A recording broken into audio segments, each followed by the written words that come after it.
ಆಯ್ತು ಸರ್, ಇಲ್ಲಿ ಆಕ್ಸಿಡೆಂಟ್ ಅಂತ ಎಲ್ಲ ಇದು ಗಾಡಿಗಳ ಜಖಮ್ ಆಗಿವೆ. ಇಲ್ಲಿ ನಾಮಂಗಲ ಡಿಪೋ ಗಾಡಿ ಮೈಸೂರು ಆ ದಬ್ಬೆಘಟ್ಟ ತಿರುವಲ್ಲಿ ಬರ್ಬೇಕಾದ್ರೆ ಒಂದು ಹಾಲಿಂದು ವ್ಯಾನು ಬಂದು ಇಬ್ಬರು ಸಹ ಸ್ಪೀಡಾಗಿ ಬಂದ್ರಿಂದ ಬಸ್ ಟಚ್ ಆಗಿ ಇಲ್ಲಿ 100 ಜನ ನಿಂತ್ಕೊಂತಿದ್ದ ಸರ್ಕಲ್ ಇದು. ಆ ವ್ಯಾನು ಡಿವೈಡರ್ ಹಾರಿ ಬಂದು ರಾಘವೇಂದ್ರ ಭವನ್ ಒಳಗೆ ಹೋಗಿದ್ದು ಪುಣ್ಯಕ್ಕೆ ಯಾರು ಇವತ್ತಿಲ್ಲ. ಇಲ್ಲಿ ಯಾರಿಗೂ ತೊಂದರೆ ಆಗಿಲ್ಲ. ಚಾಲಕರು ಸಣ್ಣ ಪುಟ್ಟ ಗಾಯ ಆಗೈತೆ.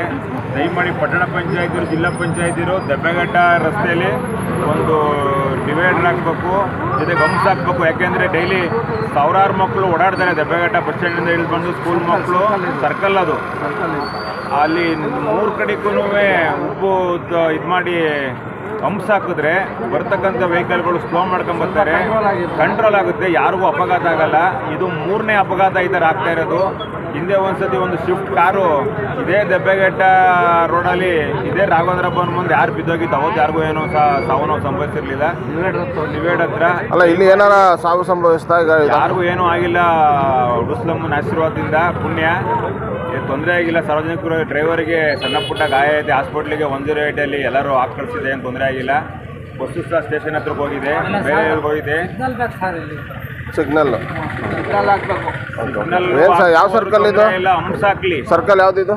ದಬ್ಬೆಘಟ್ಟ ಸರ್ಕಲ್ಲು ಹಂಪ್ಸ್ ಹಾಕಿ. ಇದು ಇವತ್ತು ಬೆಳಿಗ್ಗೆ ಪುಣ್ಯ ಯಾರು ಇಲ್ಲ. ಇನ್ನು 8:30 9 ಗಂಟೆ ಆದ್ರೆ 100 ಮಕ್ಕಳು ಸ್ಕೂಲಿಂದ ಹಿಡಿದು ಕಾಲೇಜ್ಗೆ ಹೋಗೋರು, ಆಫೀಸ್ಗೆ ಹೋಗೋರು, ಸ್ಕೂಲ್ ಮಕ್ಕಳು ಇಲ್ಲೇ ಬರಬೇಕು.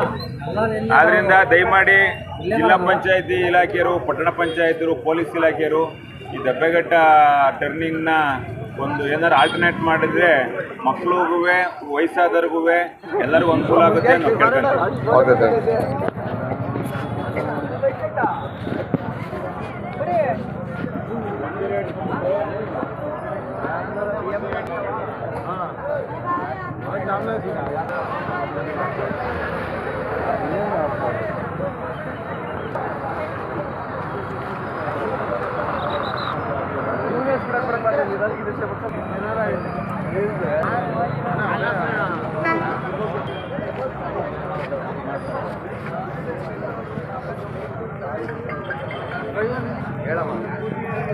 ಯಾರೋ ಮಾಡ್ತಾನ ಫೋನು.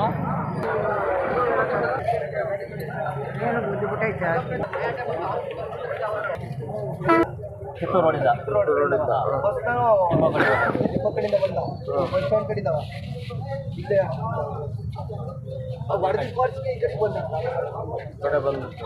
ನೀನು ಫಾಸ್ಟ್ ಇದ್ದ? ಇಲ್ಲ, ಇದು ಹುಷಾರ್ ಏನೋ ಪ್ರಾಬ್ಲಮ್?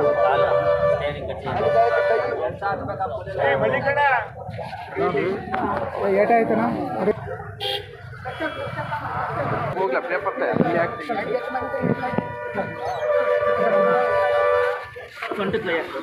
ಶರೀರ ಆಯ್ತಪ್ಪ, ಕಾಲ ಆಯ್ತು.